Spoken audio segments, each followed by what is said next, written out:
Hacker's methodology, a malicious mindset. In this lecture, we're going to talk about the different steps of the hacking methodology. There's 6 steps to the hacker's methodology. We're going to perform reconnaissance, scan and enumerate the network, gain our access, maintain our access, and then we're going to place backdoors and cover our tracks on our way out. These are the 6 steps that every hacking evolution tends to go through. We're going to cover each of them in detail further, and then we'll show you tools and techniques to use those. But in this lecture, we're just going to talk about a brief overview. The first step is performing reconnaissance. So in this case, we're going to do everything passively. We don't want to touch the victim network yet. Here we're going to be looking at open source sites and the internet. So we're going to be scanning for things like understanding what their networks look like, from their network ranges, their IP addresses. We might be able to find things like ports and protocols. We might find victim email addresses to launch a spear phishing campaign against. We're going to find out who owns their domain. We might find pattern of life on different employees. This is where we start looking and spend a lot of our time. Most hacking evolutions take about 80% of the hacker's methodology is spent in this phase. Everything we do here is very passive, and we're going to be looking at everything from an arm's reach. We don't want them to know who we are and where we're coming from yet. Some of the techniques we use are things like dumpster diving, internet harvesting, domain information gathering. We'll be receiving any emails we can find. We'll be checking social media and establishing those patterns of life.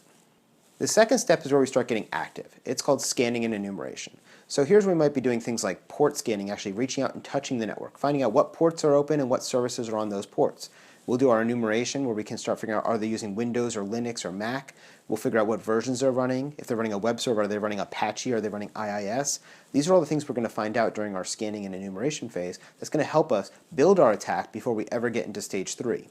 In our third step, we're doing our exploitation and we're gaining access.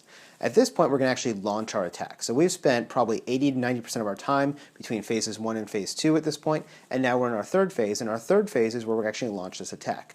This is where we might actually throw an exploit, conduct a social engineering campaign, something where we're being very active, and now our risk level has gone up because there's a possibility that the organization we're going after can see us and see what we're doing. At this point, we're either doing client-side or remote exploitation. This can be things like social engineering, launching exploits, sending out malicious code that attacks a bug or a vulnerability. We could be putting out viruses or Trojans, all the different ways that we can go about it.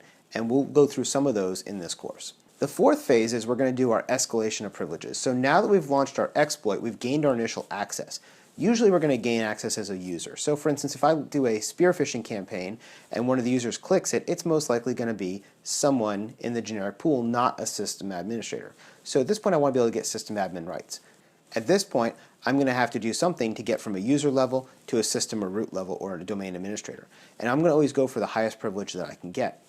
The way I'll do this is I'll use various exploits and bugs in the operating system, and we'll use those vulnerabilities to our own advantage. For a Windows environment, the golden ticket that we're looking for here is the domain admin.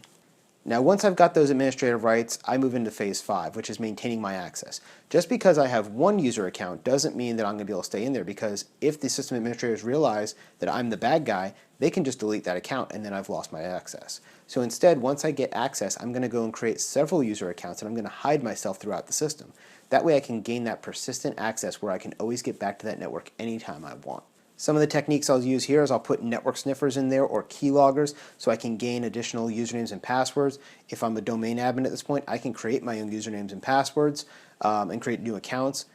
Of course, it's better to steal somebody else's because then it's easier to blend in because it's a legitimate user.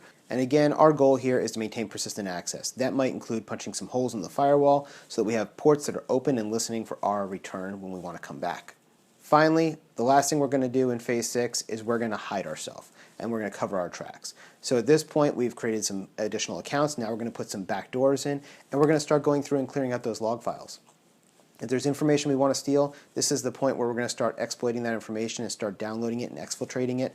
At this point we might install a rootkit or a backdoor, and this way I can always get back, and that again maintains that persistence like I was doing in phase 5, but for the long term. A lot of hackers and attackers at this point have their fingers in a lot of different networks, and they don't always go in and steal everything right away. They might go in, lay the groundwork, and then sit dormant for a while, and then they'll take the information they want or use that network for some other nefarious purpose. And so as you can see, as we've moved through these 6 phases in the operation, we went from the passive collection and reconnaissance then we started getting more and more active, and as we actually get onto the box in stage 3 and 4 and 5 and 6, that's where our risk level goes up, because if I'm on the box, there's a chance that I can get caught by the system administrator. So I have to be very careful in where I go and what I do so I don't set off any alarms and trigger any alerts, because I don't want to get caught. I want to be very quiet and very sneaky as I go in and take the information that I want and meet my intended purpose.